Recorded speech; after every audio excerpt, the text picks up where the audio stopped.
পুলিশের মধ্যে যারা অপরাধী তাদের বিচার অবশ্যই নিশ্চিত করা হবে বলে জানিয়েছেন প্রধান উপদেষ্টা ডক্টর মোহাম্মদ ইউনূস।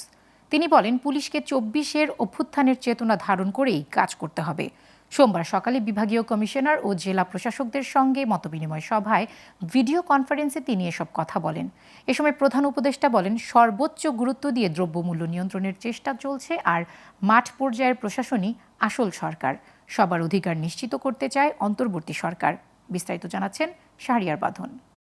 আমরা যারা নির্দোষ।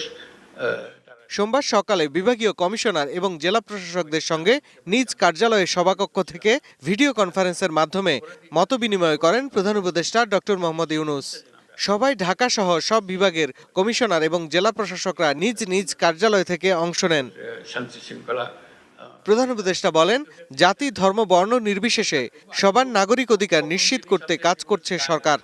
শান্তি শৃঙ্খলা চাই, আইন শৃঙ্খলা চাই, এটাকে নিশ্চিত করা, এবং সেটাতে আমরা খুব গুরুত্ব দিচ্ছি যে আমাদের যে অধিকারগুলি, আমাদের মানবিক অধিকার, আমাদের যা যা অধিকারগুলো আছে সেগুলো প্রতিষ্ঠিত করতে পারে।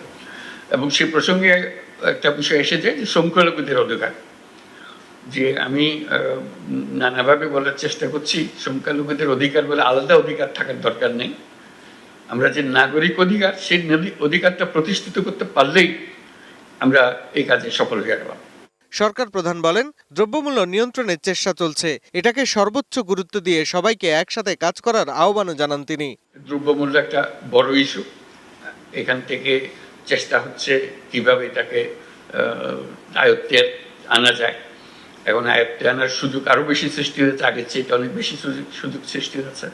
সেই সুযোগটাকে ব্যবহার করে যেতে এটা আমরা প্রতিযোগিতার মধ্যে থাকি।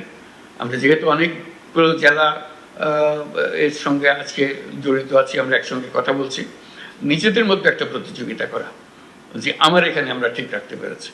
২৪-এর অভ্যুত্থানে পুলিশের মধ্যে যারা অপরাধী তাদের বিচার অবশ্যই নিশ্চিত করা হবে বলেও জানান প্রধান উপদেষ্টা।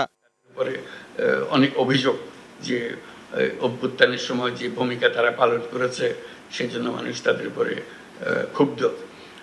কাজে তাদের ভূমিকা, তাদের মনোবল বৃদ্ধি, যে যারা দোষী তাদের অবশ্যই শাস্তি হবে, কিন্তু যারা নির্দোষ তারা যেন নিশ্চিতভাবে তাদের ভূমিকা পালন করতে পারে এবং মানুষ এটা বুঝতে পারে যে দোষী এবং নির্দোষ এই দুই ক্যাটাগরির মধ্যে যেন ডিস্টিংশনটা করতে পারে। শাহরিয়ার বাঁধন, গ্লোবাল টেলিভিশন, ঢাকা।